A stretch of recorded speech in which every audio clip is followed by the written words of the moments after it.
Hello guys, welcome and welcome back to Rukias kitchen.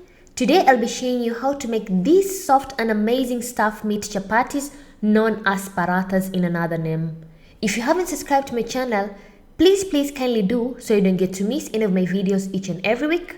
Then stay tuned and enjoy my recipe. On today's recipe, you will need a half a kg of wheat flour. You'll also need a half a teaspoon of salt, warm water, oil or ghee, and lastly you'll also need sugar 1.5 tablespoons.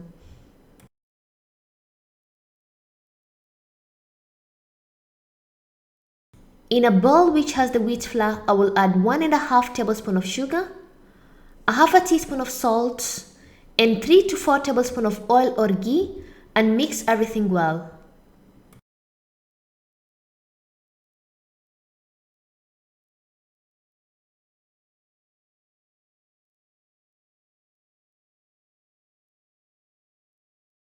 Then lastly, you're going to add warm water a bit by a bit while kneading till you get a dough. Make sure you add water slowly by slowly to avoid the flour from becoming too sticky.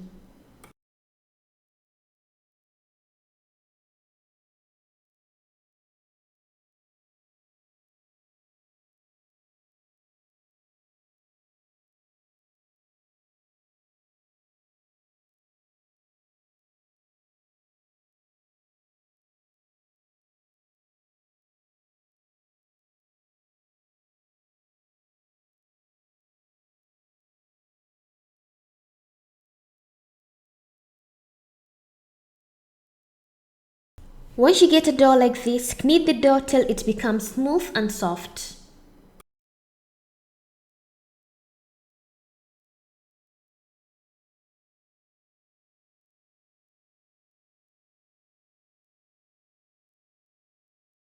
As you can see in the video, my dough is already soft.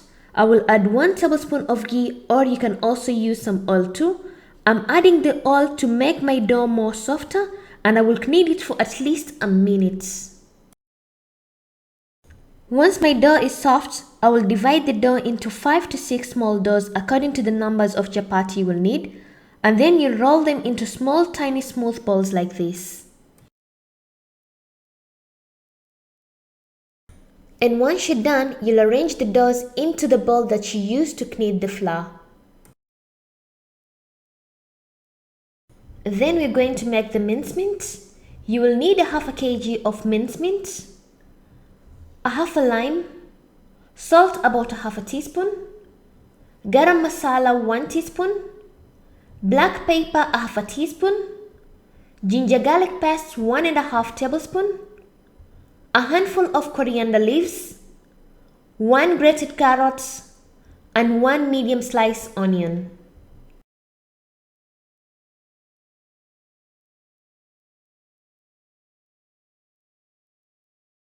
In a pan or a pot, you'll add the mincemeat, then add the spices which is garam masala, black pepper, salt and ginger garlic paste. Then squeeze 1 lime and mix the meats very well.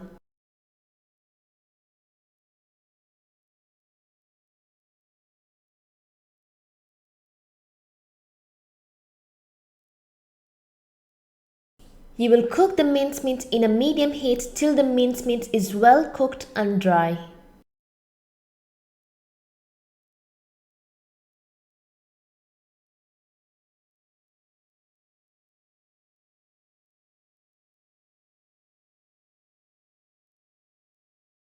Once your mincemeat is well cooked and dry like this, you will add the remaining ingredients, which are grated carrots, a handful of coriander leaves, and 1 sliced onion, and mix everything well and let it cook for at least 3 to 5 minutes till everything is well cooked.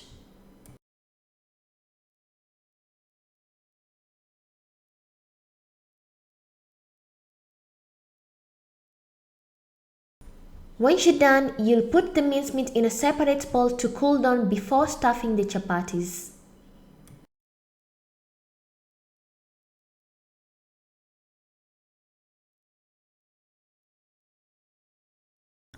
Once the mincemeat has cooled down, you'll take one dough at a time, Sprinkle some flour on your working surface on top and the bottom and roll out the dough into a large thin circle like this.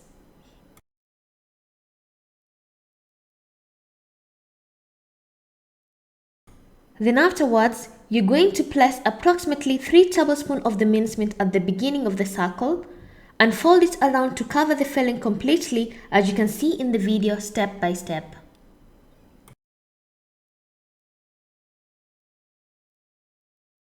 Once you've covered the filling, you'll roll it around like a cowl and gently press in to seal.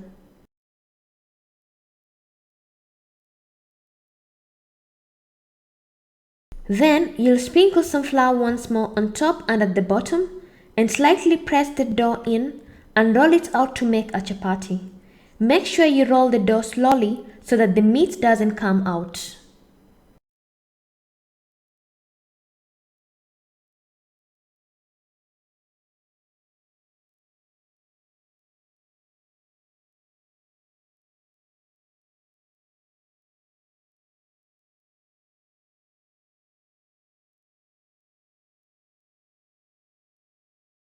And your stuffed chapati is ready to be cooked.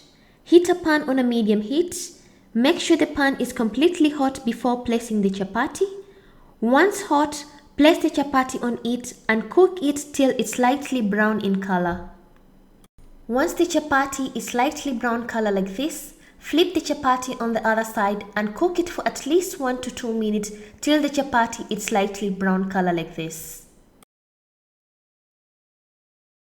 Immediately after flipping the chapati, add about 1.5 tablespoons of ghee or oil on top of the chapati and spread it all over and cook for 1 minute till golden brown.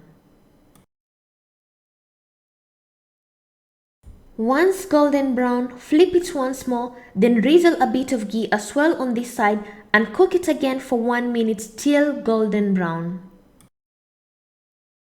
And my soft and tasty stuffed meat chapatis are ready, as you can see in the video.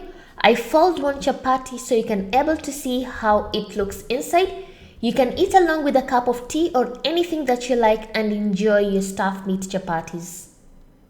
Thank you for watching my video and hope you loved it. And if you want to see other recipes on how to make different types of parathas, I'll put the links in the description box. And if you have any questions, you can comment down below, or you can follow me on my social media, Facebook and Instagram, for further questions. And thank you once again. Bye bye.